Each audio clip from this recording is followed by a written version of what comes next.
On the 10th day of GrifMas, Stu gave to me a rant about how Call of Duty sucks now. What's going on, guys? Stu here, and this video is kind of like a rant video and like a disappointing video, but it has to be said, it has to be brought up. Warzone completely ruined the vibe that Call of Duty gave, and I'm gonna explain why. Now let's dive into why the hell Activision screwed up their baby, their franchise. So, for those of you that live under a rock, which I'm not sure how many people don't know this, but Call of Duty is one of the best-selling franchises ever. It's the third best-selling franchise in the world, I believe. And they just brought together so many people. It just bonded so many people over the years that it's just become such a staple in like the video game industry. Like, when people think video games, a lot of people think about Call of Duty. It's like the first thing that comes to their mind, and for good reason. I mean, Call of Duty has just been so important for so many video gamers, like in the past like decade plus. But obviously Activision decided to just throw all their loyal fans out the window and just throw loyalty out the window. So basically, if you guys don't know, in 2019, when the franchise was dying, I thought the franchise was gonna die, because after the release of Advanced Warfare and Black Ops 3, obviously they did fairly well in their own rights, but after Infinity Ward released Infinite Warfare, I mean, that was the trashiest Call of Duty that I've ever played in my life, if I even played it that much. And then Call of Duty just started to like take a hit for the worse, and their quality hasn't been as good as like years past, like COD 4, NW2, Black Ops 2, Black Ops 1, and so on and so forth. But in 2019, Infinity Ward released Modern Warfare. Not to be confused with Call of Duty 4. Modern Warfare 2019 is the colloquial title, as gamers call it. And they released it in 2019, right? And so I thought this was going to be like, okay, this is going to be another Call of Duty. Let's see what happens. And I was completely stunned when I saw like the gameplay trailer and I saw like all the news coming out. And I'm like, okay, I'm actually going to pre-order this. This was actually the first Call of Duty that I've ever pre-ordered in my life. And I played a lot of Call of Duties, believe me. And I was super stoked for this. And so I remember playing the beta and the 2v2 alpha. The 2v2 alpha, they first came out in, I believe, like August or September. I'm not sure. But I played it, and my god, was it so fun. It was just a 2v2 gunfight alpha. It wasn't much, obviously, but it was better than nothing. And I got to play it, and I'm like, holy crap. Call of Duty may be completely revived. Infinity Ward may have completely brought back this franchise from the dead. And I played the beta, and multiple people, myself included, absolutely loved the beta. And there was so much like good things about it, like very little bad things. Obviously, we'll get to the issues in just a second, but this isn't going to be a review about Modern Warfare, by the way. This is just going to be a review about like why Warzone completely killed Call of Duty. And so, for a couple of months, Call of Duty was Modern Warfare was doing so good. Infinity Ward and Activision came out saying that the DLC was going to be completely free, so it wasn't in years past where you had to buy a season pass or like pay $15 for like the 4 DLC packs. It just came in, and all you had to do was just download it, make sure storage was available on your console, and boom, you could play the new maps right away. And the maps they released were amazing. I mean, it's just typical Infinity Ward, like high quality and like a decent quantity amount of maps. And it was just so fun to play. And some of the maps were like okay, and then other than that, they were like really good. They brought back classic maps like Rust. I don't think they brought back Favela. They brought back Crash, and they brought back Shipment, obviously. And it was just such a great game for a couple of months. And obviously all the DLC weapons also came free, so that was a huge plus. So all you had to do was get a certain amount of kills, like with a certain like weapon class, and you could unlock a like the new DLC weapon. You didn't have to pray to God that you got it from a supply drop after you spent $100 on COD points. And for a couple months, it was just going perfectly. They even introduced the battle pass, which I didn't really mind. I mean, I didn't mind dishing out $10, you know, just to like get all these cool camos, these cool skins and stuff like that. But that's all cosmetic stuff. You didn't really have to like get that. It was just a cool thing to have. And eventually in March, so right around quarantine, like around the time like quarantine hit, like, you know, the pandemic was going on around worldwide, this new battle royale game mode called Warzone came out. And at first I was like super hype about it. I'm like, oh cool, another free to play battle royale just like Fortnite, except it's like Call of Duty themed. So it basically mixes what I really love Battle Royale, I really love Fortnite, and also mixes my favorite game mode of all time, first-person shooter, together, and it just made a Battle Royale, like, out of that, and I'm like, holy crap, they just made this even better. Like, Activision's really, like, coming out and proving themselves, like, hey, we're not dead, we're, like, completely undead, and we can make great content for the fans. And it was so awesome for a couple of months, and eventually, the really annoying thing was they integrated it into Modern Warfare, which obviously that makes sense because it's, you know, made by Infinity Ward, and Modern Warfare was made by Infinity Ward, so it made sense.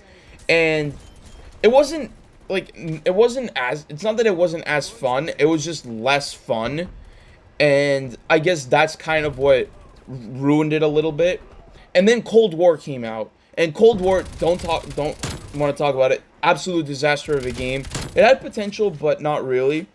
And this was where it was starting to get really bad. Now, if they had left it like connecting Warzone with that whole story, I would have been okay with it. You know, just connect it to Modern Warfare, and the remaining Call of Duties, like the future Call of Duties, are all on their own. They're like own stories.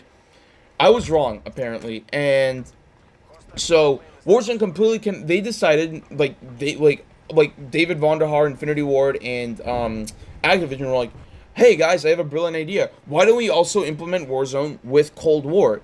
And obviously that was the stupidest idea from the get-go, because, you know, you had the story connecting with, like, it was just super confusing, and I didn't really understand it. I mean, I get that people made videos explaining it, but you gotta draw the line somewhere. Like, alright, here's a Battle Royale game that we developed, and here's a first-person shooter, Call of Duty, that we developed. They're completely separate. The Battle Royale is free to play. You gotta pay $60. Like, the first thought, like, when you're a fan, you'd be like, oh, they're obviously gonna devote more time to the people that are paying $60+, now $70, obviously, because it's the PS5 and Xbox. They're gonna pay more time, they're gonna pay more attention to people that are paying for the games, instead of this free-to-play Battle Royale. Again, I was completely wrong. They're spending more time developing Warzone than they are, like, actually making sure that Call of Duty is an enjoyable experience for everybody. Something that they had made sure in years past, in, like, the older Call of Duties, like, when it was, like, first growing and stuff like that. And it got even worse with Vanguard. They obviously have a new map called Caldera, and all three Call of Duties, I don't know how they're connected, but somehow they're connected through some, like, weird storyline. And it just makes me so sad that, like, they completely ruined Call of Duty just so that they could ink every last penny out of fans. It's exactly what Advanced Warfare did with the supply drop system. It's exactly what Black Ops 3 did, again, with their supply drop system, although that wasn't too bad. It was still pretty bad. And then don't get me started on Infinite Warfare and Modern Warfare Remastered. The way they did, like, this, like system where you, like, grinded for, like, COD, like, you had to pay for COD points and hope that you get, like, weapon variants. It's just so stupid. And, like, I just wish they had, like, a classic Call of Duty where it's like, I wouldn't have even minded paying for DLC. Like, I'm completely fine with dishing out $50 for a season pass, as long as there's no stupid, like, supply drop system, or, like, you know, like, pay to win, quote unquote. And they obviously did that. And now an even bigger problem is Modern Warfare, one of my favorite Call of Duties of all time, is just downright unplayable. Like, every single time I hop into that game, I'm always, like, halfway through some, like, game mode, like free-for-all or, like, team deathmatch, and my screen goes blank, and I always think it's my PS5. It isn't my PS5, it's the game, because they like, fully implemented Warzone with Modern Warfare. The game's just been super glitchy for, like, the people that actually paid $60 plus sales tax on Modern Warfare. And yet they're paying more time, they're giving more updates to a free-to-play Battle Royale that's just completely glitchy. And I get that it makes a lot of revenue for them, like, that I completely get. Like, the end goal of a video game company is to make money for profit. But you gotta draw the line somewhere. Like, you have to draw the line where, okay, here, we gotta make sure that we gotta make money for profit so that we can keep ourselves running. We gotta also make sure that the fans are happy. They clearly don't care about the fans. They care about making money, and that's the problem with Activision. And hopefully, with Modern Warfare in 2022, they completely just ditch Warzone. And I've heard rumors that they're going to implement Warzone in Modern Warfare 2022. And I hope to God that doesn't happen. I just hope Modern Warfare 2 in 2022 is just a completely separate game. Completely separate, like, campaign multiplayer zombies. The story has no relevance to the Warzone story. And I just want a good old-fashioned Call of Duty. I mean, isn't that what all Call of Duty fans want? Just a good old-fashioned Call of Duty where they can just enjoy the game and they can just have fun for themselves and just bond together, as opposed to, you know, spending like $100 just in the hopes of getting like some stupid DLC weapon that just plays the same way like of a normal weapon, just gimmicky.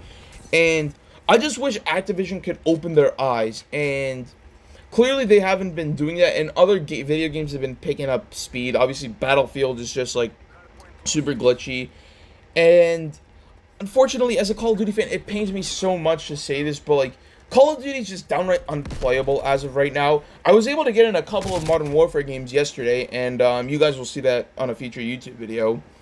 But other than that, it's just been like, oh my god, I just want to be able to play this game mode and not have like any glitches or like any weird stories. But apparently Activision doesn't understand that, and it just sucks, man. Like, if you're a Call of Duty fan, hopefully you feel my pain. Let me know what you guys think down in the comments below. I'm sorry, I just had to make this video. I just had to rant. This had to go up. And, yeah, that's pretty much what this video is. Thank you all so much for watching. Thank you all so much for understanding my rant. And to all you Call of Duty fans, hopefully it'll get better. I can't promise, but I hope to God that they actually open their eyes and they understand that they're ruining the fans, like, that love this game. And that's pretty much what my video was. Be sure to hit the like button, be sure to hit the subscribe button, and be sure to hit the bell icon. Thank you so much for watching. Anyways, this is Sid signing off. Peace out.